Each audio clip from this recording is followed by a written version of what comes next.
Welcome to the Thin Within podcast, the show for women who want mental secrets for weight loss mastery. I'm your host, Marna Thall. I'm the owner of thinwithin.com, and I'm here to give you the inside scoop on how to lose weight by mastering your inner game. Diets never worked for me long term, and if you're like 95% of the rest of the human race, they haven't worked long term for you either. Every week, I'll give you tools, techniques, and resources you need to actually succeed in using the power of your mind to lose weight. I can't wait to teach you another mental secret, so let's dive right in. Well, hello everybody. I am back from my vacation. It was amazing. If you have never been to Hawaii, which I had not, it was my first time. Maui was amazing. And who knew that I love snorkeling as much as I do? I spent the entire week with my family snorkeling. Oh, spent so many hours in the ocean. It was amazing. So I am back and I am excited to share with you 4 things that you must change immediately if you want to lose weight without dieting. I find it so awesome to help women lose weight all the time without dieting, especially women who don't believe me. Women who don't believe that they can actually lose weight without counting calories or points or counting fat grams or weighing and measuring their food. It kind of gives me the most pleasure ever to help women transform their beliefs and their bodies without dieting and prove to themselves that they can actually lose weight. There's this massive freedom that comes over people when they see that they're losing weight, but they're no longer dieting and they're doing it in a totally different manner. So today I want to touch on this for you and really help you start to look at 2 thoughts and 2 action items that will help you start to make a difference in losing weight without dieting. If you've been wanting to lose weight without dieting for any length of time, but you're scared or you just don't know where to start, you're going to really enjoy the 2 beliefs that you've got to give up and the 2 areas to focus on with your eating. If you feel like when I give you this information today that you need help with any of these 4 areas, I will be overjoyed to help you.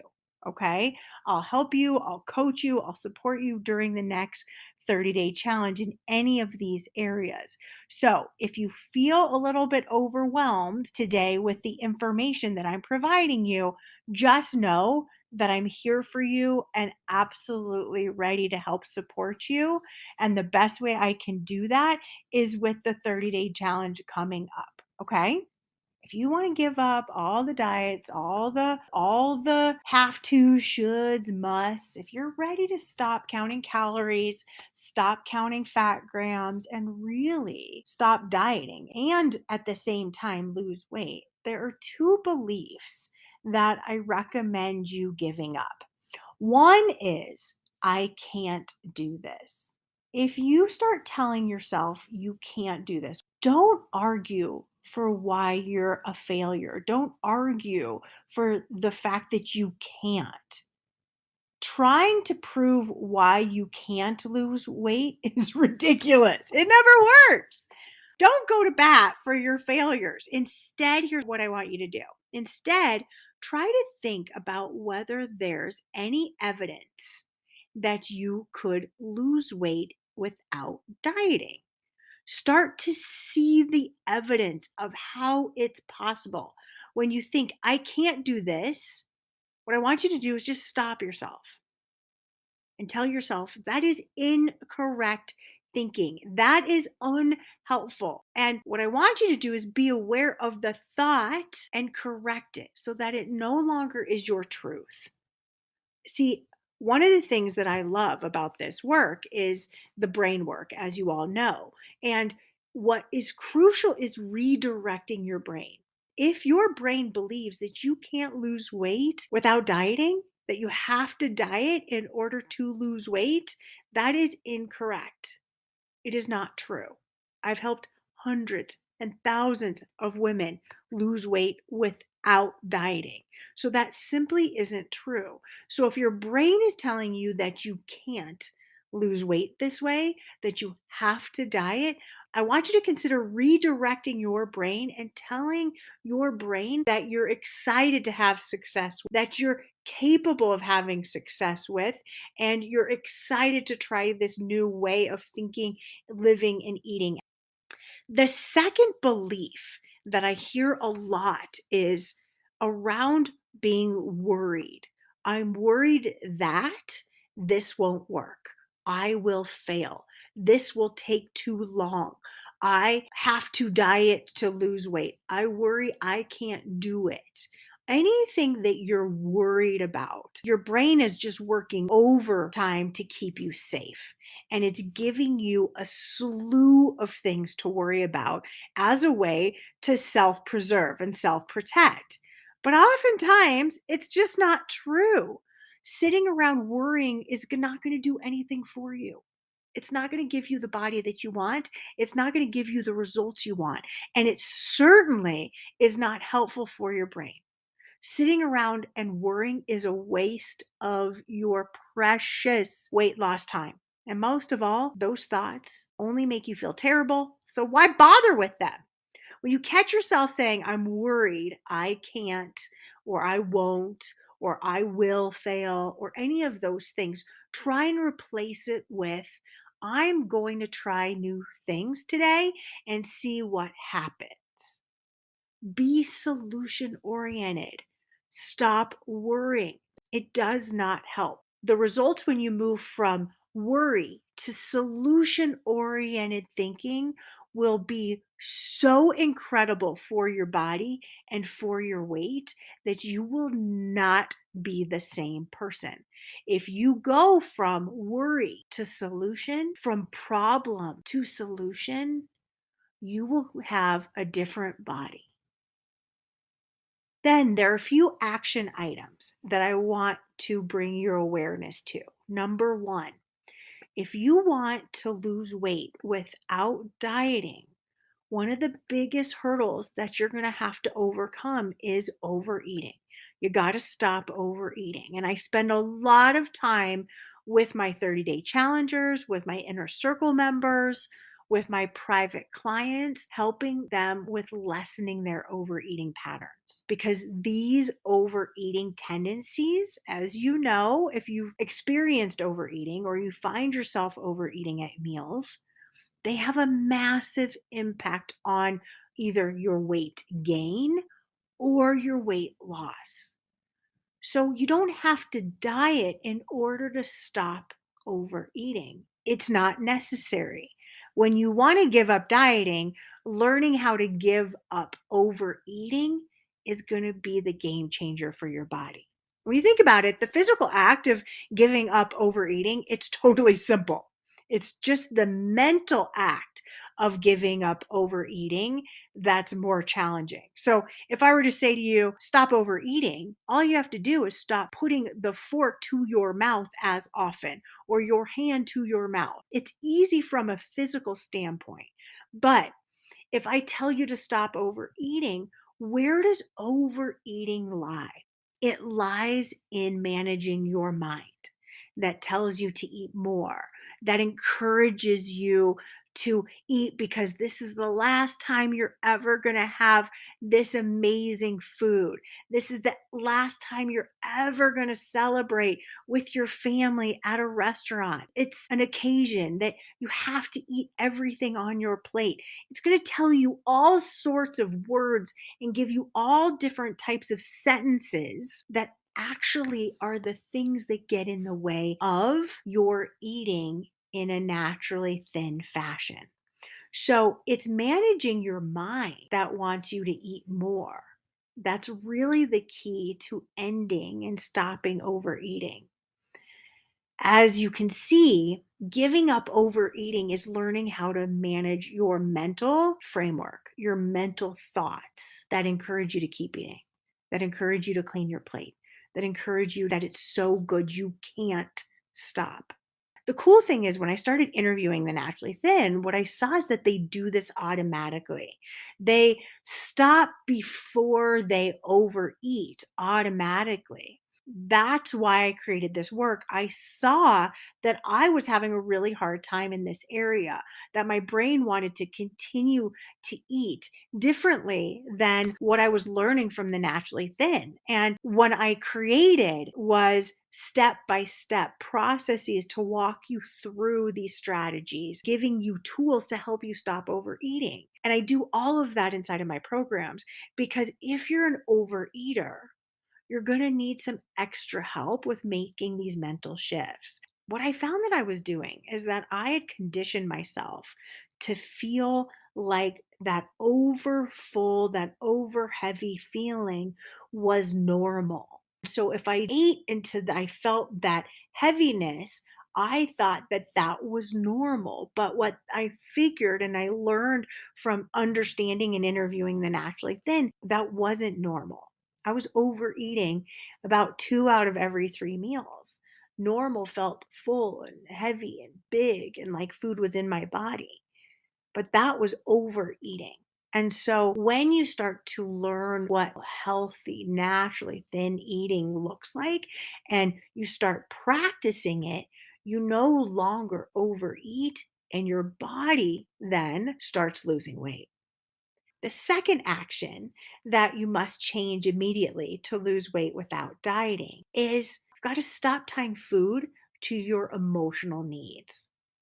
See, we have food that is there to give us physical nourishment, and we have emotions that give us emotional information.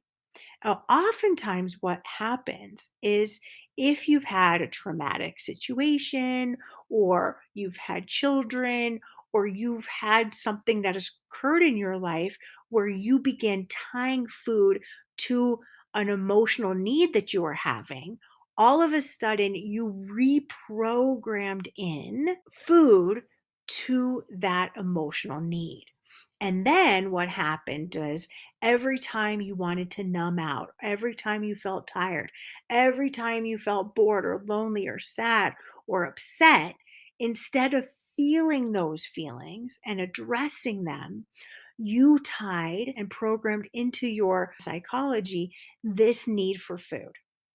And so food then began to mask the real need, the real emotion that needed to be felt and experienced. And so if you want to stop dieting permanently and get down to your desired weight, it's crucial that you learn how to address your emotional needs without tying them to food. Food will not help you emotionally feel better. It won't give you what it is that you're looking for. Many of you weren't taught how to feel your feelings. Or when you did express them, were you met with comments like, you're so emotional, or you just don't get it, or stop crying, or it's okay, don't cry. Feeling your feelings and expressing these feelings in a healthy way is something that most of you could use a lot of help and support around.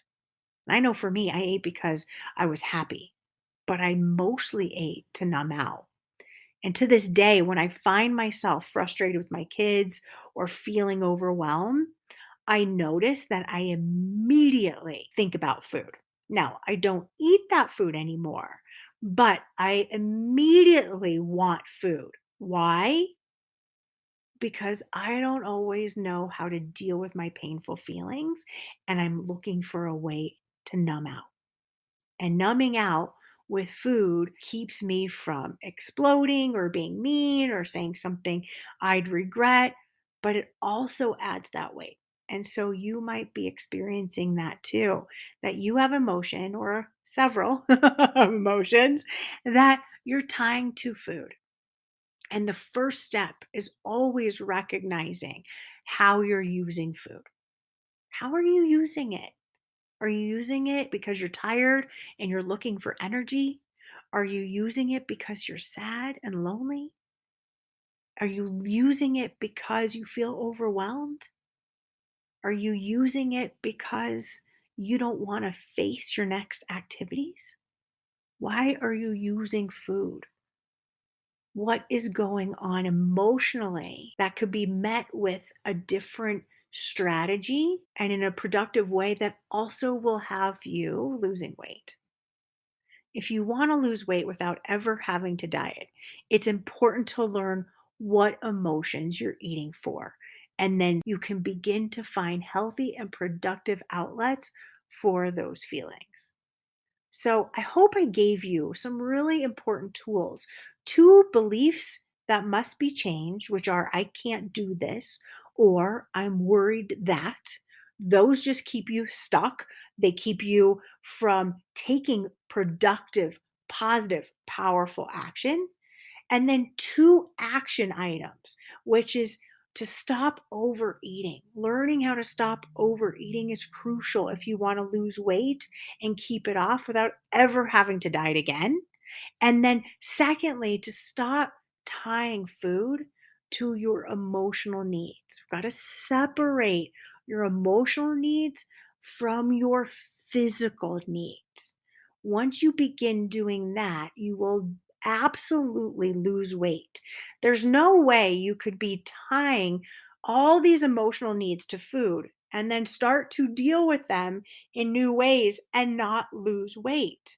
You have to lose weight because what happens is all of a sudden your body's getting the physical nourishment it needs and your mind is getting the emotional nourishment it needs. And when you separate these two out, you lose weight. So, if you want help to stop overeating and to stop tying eating with your emotions, I would love to have you get on the wait list for the next 30-day challenge. The actual challenge begins July 12th, after 4th of July. After that whole weekend, we give you a week and then we hunker down. But registration begins on June 30th for those of you who've taken the challenge before and July 1st for those of you who are new to me. So if you get on the wait list, what happens is I will send you some email reminders letting you know when the challenge opens up for registration. And I would love to have you. There's been a few questions about what is the 30-day challenge? How is it different than other things I offer? Well, the 30-day challenge is just that. It's a 30-day group where I go live 2 times a week, Mondays and Fridays, and I coach you, I train you, I support you. And every day during the challenge, minus the weekends, I send you an email with strategies that build on one another. And it guides you little by little to start being somebody who is naturally thin in your thinking, in your actions. I teach you what I learned from the naturally thin, what their big 4 main themes were, and each week we focus on one of those themes. And I give you missions each day focused on a new fun way to attack and challenge yourself around that theme, and it gets amazing results. It changes not just your body, but it changes your mind and it changes your relationship with food. So if you haven't yet taken it, then I encourage you to get on the wait list. And if you have taken it, I encourage you to share your amazing results, your passion for the 30-day challenge. I would love for you to share the 30-day challenge and help those that you love who are struggling to get on the wait list so I can help them as well. All right, everybody, have yourself an amazing, amazing day, and I will talk to all of you soon. Bye, everybody.